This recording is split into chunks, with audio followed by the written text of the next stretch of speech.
ശ്രീ സുഭാഷ് ബാബു, ഇവിടെ ഇവിടെ നമ്മൾ ഇവിടെ നമ്മൾ കാണുന്ന കുറേയധികം വേദനിപ്പിക്കുന്ന കാഴ്ചകളൊന്നായിരുന്നു നമ്മളിപ്പോൾ കണ്ട പറയുന്ന പാവം അഭിഭാഷകയുടെ മുഖത്തെ ചോര കനച്ച പാടുകൾ. നീതി കിട്ടിയെന്ന് അവർ വിശ്വസിക്കുന്നു. എനിക്കറിയില്ല, അത്രത്തോളം സ്വാധീനമുള്ള, അത്രത്തോളം സംഘടനാ ബലമൊക്കെയുള്ള പല രാഷ്ട്രീയ ബലങ്ങളുണ്ടെന്ന് പറയപ്പെടുന്നുണ്ട്. അങ്ങനെയെങ്കിൽ രാഷ്ട്രീയ ബലമുള്ള വലിയ സ്വാധീനമുള്ള ഒരാൾ ഒരു കസ്റ്റഡിയിലായപ്പോഴേക്കും നീതി കിട്ടി എന്ന് ശ്യാമലി ഉറച്ചു വിശ്വസിക്കുന്നതുകൊണ്ടാണെന്ന് എനിക്കറിയില്ല അവരുടെ വിശ്വാസം. സുഭാഷ് ബാബു, നമ്മൾ കണ്ട മറ്റൊരു കാര്യം നെടുമ്പാശ്ശേരിയിലെ സംഭവമാണ്. ഇപ്പോൾ അവിടെ സംസ്കാരം, ഐവിൻ ജിജോയുടെ സംസ്കാരം നടന്നുകൊണ്ടിരിക്കുന്നതാണ് തോന്നുന്നത്. 23-24 വയസ്സ് മാത്രമാണ് പ്രായം. ഏക മകനേ ഉള്ളൂ. പാവ അമ്മ പാലായിലെ ആശുപത്രിയിൽ നേഴ്സാണ്. അച്ഛൻ ജോലി ചെയ്യുന്ന ആളാണ്. കഷ്ടപ്പെട്ട് ജീവിക്കുന്ന ഒരു കുടുംബം, ഒരു പാവം കുടുംബം, ഒരു ലോവർ മിഡിൽ ക്ലാസ് എന്നൊക്കെ പറയാവുന്നൊരു കുടുംബം. അതും ഈ പറയുന്നത് പോലെ ഏതെങ്കിലും തരത്തിൽ ട്രാഫിക് പ്രശ്നം മൂലമുണ്ടായ അല്ലെങ്കിൽ ഒരു വാഹനാപകടത്തിൽ കൊല്ലപ്പെട്ടു എന്ന അവസ്ഥയിലേക്ക് എത്തുമോ? അതൊന്നാം തരം മർഡർ അല്ലേ ശ്രീ സുഭാഷ് ബാബു? തീർച്ചയായിട്ടും അത് മർഡറിൻ്റെ ഗണത്തിൽ തന്നെ പെടുത്തണം. കാരണം ഒരാൾ ഒരു പ്രവൃത്തി ചെയ്യുന്ന അവസരത്തിൽ ആ പ്രവൃത്തിയെ കൊണ്ട് ഈ വ്യക്തിക്ക് മരണം സംഭവിക്കുമെന്നുള്ള വിശ്വാസത്തിൽ അറിവും വിശ്വാസവും ഉണ്ടെങ്കിൽ അറിവോട് കൂടിയിട്ട് ആ പ്രവൃത്തി ചെയ്യുകയും ആ പ്രവൃത്തിയിൽ നിന്ന് പിന്തിരിയാതെ തുടർന്ന് ആ പ്രവൃത്തി ചെയ്യുകയും ചെയ്ത് അതിനെ തുടർന്നുണ്ടാകുന്ന പരിക്കിനാലോ മറ്റു സാഹചര്യത്തിലോ ഒരാളുടെ മരണം സംഭവിച്ചു കഴിഞ്ഞാൽ അത് കൊലപാതകമാണ് എന്ന് വ്യക്തമായിട്ട് കൊലപാതകത്തിൻ്റെ ഡെഫിനിഷനിൽ കൃത്യമായിട്ട് പറയുന്നുണ്ട്. അപ്പോൾ അത് അനുസരിച്ച് ഈ വ്യക്തിയെ സംബന്ധിച്ചോളം ഇതേമാതിരി കാറിടിച്ച് കാറിൻ്റെ ബോണറ്റിൻ്റെ മുകളിൽ ഇരിക്കുന്ന വ്യക്തിയെ വളരെ സ്പീഡിൽ ഓടിച്ചു പോകുകയും വളരെ ദൂരം കൊണ്ടുപോയതിന് ശേഷം ബ്രേക്കിട്ട് താഴെ ബ്രേക്ക് ഇടുമ്പോൾ സ്വാഭാവികമായിട്ടും ആ ഷേക്കിനകത്ത് ഈ വ്യക്തി തെറിച്ച് താഴെ പോകുമല്ലോ. താഴെ പോയി കഴിഞ്ഞാൽ അതിൻ്റെ മുകളിൽ കൂടെ കാർ ഓടിച്ച് എന്നിട്ട് കാർ മുന്നോട്ട് പോകാൻ വയ്യാത്ത സാഹചര്യത്തിൽ കാർ അവിടെ നിൽക്കുന്നു. ആ നിൽക്കുന്ന അവസരത്തിൽ ആ പരിക്കിനാൽ തലക്കുണ്ടാക്കുന്ന മറ്റ് ശരീരത്തിനുണ്ടാക്കുന്ന ആഘാതത്തിൻ്റെ അടിസ്ഥാനത്തിൽ ആ വ്യക്തി മരിച്ചു പോകുമ്പോൾ ഇത് ശക്തമായ അറിവോട് കൂടിയിട്ടാണ് താൻ ചെയ്യുന്ന പ്രവൃത്തിയിൽ നിന്ന് ഇതേമാതിരി അപകടകരമായ ഒരു സാഹചര്യങ്ങൾ ഉണ്ടാകുമെന്നും അതിനാൽ ഇദ്ദേഹത്തിൻ്റെ മരണം സംഭവിക്കാനുള്ള എല്ലാ സാഹചര്യമുണ്ടെന്ന് അറിഞ്ഞുകൊണ്ട് അതിൽ നിന്ന് പിന്തിരിയാതെ ആ പ്രവൃത്തി ചെയ്തു കഴിഞ്ഞാൽ അത് കൊലപാതകം തന്നെ. കൊലപാതകത്തിൻ്റെ ഡെഫിനിഷനിൽ അത് പറയുന്നുണ്ട്, 4-ാം വകുപ്പിൽ പറയുന്നുണ്ട് ഏതാണ് കൊലപാതകം എന്ന് പറയുന്നുണ്ട്. അപ്പോൾ അത് കൊലപാതകം തന്നെ, അതിന് സംശയമില്ല. പോലീസിന് അതിനകത്തിൽ നിന്ന് അങ്ങോട്ടോ ഇങ്ങോട്ടോ മാറ്റമൊന്നും വരുന്നില്ല. കൊലപാതകത്തിന് തന്നെ ആ കേസ് ചാർജ് ചെയ്യാൻ പറ്റുള്ളൂ. അതല്ലാണ്ട് മറ്റ് ഏതെങ്കിലും രീതിയിൽ അതൊരു മോട്ടോർ ആക്സിഡൻറ്റോ അല്ലെങ്കിൽ മറ്റേതെങ്കിലും രീതിയിലുള്ള കൾപ്പബിൾ ഹോമിസൈഡൊന്നും ആക്കി മാറ്റാൻ പറ്റില്ല. കാരണം അത് വളരെ വ്യക്തമായിട്ട് നമുക്ക് കാണാൻ. പ്രത്യേകിച്ച് അതിനകത്ത് CCTV ദൃശ്യങ്ങളുണ്ട്, ദൃക്സാക്ഷികളുണ്ട്, അവനെ കണ്ടു നിന്ന നാട്ടുകാരുണ്ട്.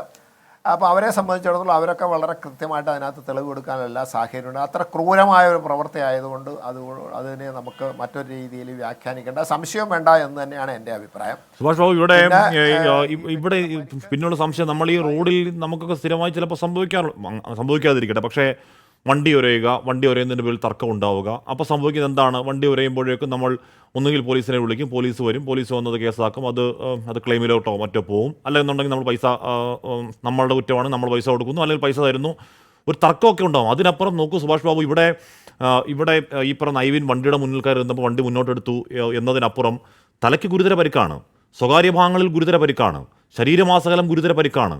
ഇതിനു മുൻപ് ക്രൂരമായി 2 പേർ ചേർന്ന് ഐവിനെ മർദ്ദിച്ചിട്ടുണ്ടോ എന്ന് സംശയമുണ്ട്. കേവലം ഒരു റോഡിലെ തർക്കത്തിൻ്റെ പേരിൽ അത്രയും ബ്രൂട്ടലായി കൊന്നുകളയോ ഒന്നും അറിയാത്തൊരു പാവ മനുഷ്യനെ സുഭാഷ് ബാബു? അത് എന്തുകൊണ്ടാന്ന് പറഞ്ഞാൽ നമ്മളിപ്പം പൊതുവെ കാണുന്നുണ്ട് ഇപ്പോഴത്തെ കൊലപാതകത്തിനൊക്കെ കാരണങ്ങളൊന്നും പ്രത്യേകം വേണ്ട. പെട്ടെന്ന് പ്രകോപിതനാകുന്നതിൻ്റെ സാഹചര്യം എന്താണെന്ന് പറഞ്ഞാൽ നേരത്തെ ആഷ്മി പറഞ്ഞ പ്രകാരം തന്നെ ഇതിനകത്ത് തീർച്ചയായും മയക്കുമരുന്നിൻ്റെ ഒരു മദ്യമാണെങ്കിൽ ഇത്രയും പ്രശ്നങ്ങളൊന്നും ഉണ്ടാവില്ല. മയക്കുമരുന്ന് പ്രത്യേകിച്ച് ഈ കെമിക്കൽ ഡ്രഗിൻ്റെ ഒരു ആധിപത്യം തീർച്ചയായിട്ടും ഇപ്പോൾ ഉണ്ടാകുന്ന കൊലപാതകങ്ങളിൽ മിക്കവാറും ഉണ്ട് എന്നുള്ളത് നമുക്കൊക്കെ ഇത് കേട്ട തെളിവിൻ്റെ അടിസ്ഥാനത്തിൽ തന്നെ അത് സ്വാധീകരിക്കുന്നതാണ്. അപ്പോൾ ഇത് ഈ സാഹചര്യത്തിൽ എന്താണെന്ന് പറഞ്ഞാൽ ആരോടെങ്കിലും ഒരു ദേഷ്യം വന്നു കഴിഞ്ഞാൽ ആ വ്യക്തി ഉന്മൂലനം ചെയ്യുന്നതിന് ശേഷം മാത്രമേ ഇവൻ്റെ ദേഷ്യം അടങ്ങുള്ളൂ. അതാണ് ഈ മരുന്നിൻ്റെ ഒരു പ്രത്യേകത. അപ്പോൾ തീർച്ചയായിട്ടും ഈ 2 വ്യക്തികളായാലും ശരി, അദ്ദേഹം ആ CISFൻ്റെ SI ആയാലും ശരി, അദ്ദേഹത്തോടൊപ്പം അദ്ദേഹത്തിൻ്റെ സഹപ്രവർത്തകരായാലും രണ്ടായാലും ശരി, ഏതെങ്കിലും ഒരു ലഹരിയുടെ ഉന്മാദത്തിലായിരിക്കും എന്നുള്ളതിന് സംശയം വേണ്ട. അതോടുകൂടി പ്രത്യേകിച്ച് അവർക്ക് ദേഷ്യം വരികയും പിന്നെ തൻ്റെ ഔദ്യോഗികമായിട്ടുള്ളൊരു ധാർഷ്ട്യം മനസ്സിൽ വരികയും ഇതെല്ലാം കൂടെ സംയോജിച്ച് വരുന്ന അവസരത്തിൽ അത് തീർച്ചയായിട്ടും ഭ്രാന്തമായ ഒരു പ്രവൃത്തി ധിക്കാരപരമായിട്ട് അവർ ചെയ്യും എന്നുള്ളത് നമുക്ക് ഏകദേശം ഊഹിക്കാവുന്നു. അതിൻ്റെ പശ്ചാത്തലത്തിലാണ് ഈ കേസ് ഉണ്ടായിട്ടുള്ളത്. അപ്പോൾ ആ കേസ് അതിൻ്റെ അർഹമായ ഗൗരവത്തിൽ തന്നെ എടുക്കാനേ എല്ലാവർക്കും കഴിയുള്ളൂ. അപ്പോൾ അങ്ങനെ വരുന്ന അവസരത്തിൽ നമ്മളെ സംബന്ധിച്ചിടത്തോളം ഇതെന്താണെന്ന് പറയുക, ഇത് അതിൻ്റെ പശ്ചാത്തലം എന്താണ്? കാരണം ഇവരെ സംബന്ധിച്ച് ഇവർ മെഡിക്കൽ ടെസ്റ്റൊക്കെ നടത്തിക്കഴിഞ്ഞു. മെഡിക്കൽ ടെസ്റ്റിന് റിസൾട്ട് വരാൻ സമയമായിട്ടില്ല. ഏതെങ്കിലും രീതിയിൽ മയക്കുമരുന്നോ മറ്റു കാര്യങ്ങളോ ഉപയോഗിച്ചിട്ടുള്ള വ്യക്തിയാണെന്നുള്ളതിന് അതിൻ്റെ രക്തപരിശോധനയ്ക്ക് ശേഷം എന്തായാലും ശരി അതിൻ്റെ റിസൾട്ട് പുറത്തു വരുമ്പോൾ എന്തായാലും അതിനകത്തൊരു ലഹരിയുടെ ആധിപത്യം എന്തായാലും ഉണ്ടാകുമെന്ന് എനിക്ക് തോന്നുന്നു. അപ്പോൾ അങ്ങനെ ചെയ്ത സാഹചര്യത്തിൽ അവരെ സംബന്ധിച്ചുള്ള അവർക്ക് യാതൊരു രീതിയിലുള്ള ഒരു ഉദ്യോഗസ്ഥനെന്നുള്ള രീതിയിൽ അത് ചെയ്യാൻ പാടില്ല. അതിനോടൊപ്പം തന്നെ ഈ ഒരു പ്രവൃത്തി ഏതെങ്കിലും ലഹരിയുടെ അടിമപ്പെട്ടോ അല്ലെങ്കിൽ ഉപയോഗത്തിന് ശേഷം ഉണ്ടാകുകയാണെങ്കിൽ ന്യായീകരിക്കാൻ അദ്ദേഹത്തിന് പറ്റും. അദ്ദേഹത്തെ സംബന്ധിച്ചിടത്തോളം കഠിനമായ രീതിയിൽ ആ നിയമ വഴിക്ക് അദ്ദേഹം അതിനെ നേരിടേണ്ടി വരും എന്നാണ് എൻ്റെ അഭിപ്രായം. അതുകൊണ്ട് അതിനെ നമ്മൾ ലാഘവബുദ്ധിയോടെ കാണണ്ട. അത് വളരെ ഗൗരവമുള്ളൊരു കേസാണ്, കൊലപാതകം തന്നെയാണ്. ആ കൊലപാതകം അർഹമായ രീതിയിൽ പോലീസ് അത് അന്വേഷിച്ച് നല്ല രീതിയിൽ ഒരു അന്വേഷണം മാത്രമേ, അതിനകത്ത് തെളിവ് ശേഖരണം മാത്രമേ ആവശ്യമുള്ളൂ. ബാക്കിയൊക്കെ നമുക്ക് ഏകദേശം ഊഹിക്കാവുന്ന രീതിയിലുള്ള കൊലപാതകത്തിലേക്ക് പര്യവസാനിക്കുമെന്നാണ് എൻ്റെ അഭിപ്രായം. നാട്ടുകാർ അഭിനന്ദനം ഉറയ്ക്കുന്ന കാര്യം അതല്ലെന്നുണ്ടെങ്കിൽ അത് ഒരു റാഷ് ആൻഡ് നെഗ്ലിജൻസ് ഡ്രൈവിംഗ് എന്ന് പറയുന്ന ഈ പറയുന്ന എന്താണ് കേവലം വകുപ്പുകളിൽ പോകേണ്ട ഒരു കേസാണ്. നാട്ടുകാർ ഇടപെടലാണത്. സുഭാഷ് ബാബു സാർ പറയുന്നത് പോലെ അങ്ങനെ ആവുകയാണ് നാട്ടുകാരുടെ ഇടപെടൽ പ്രധാനമായതാണ്.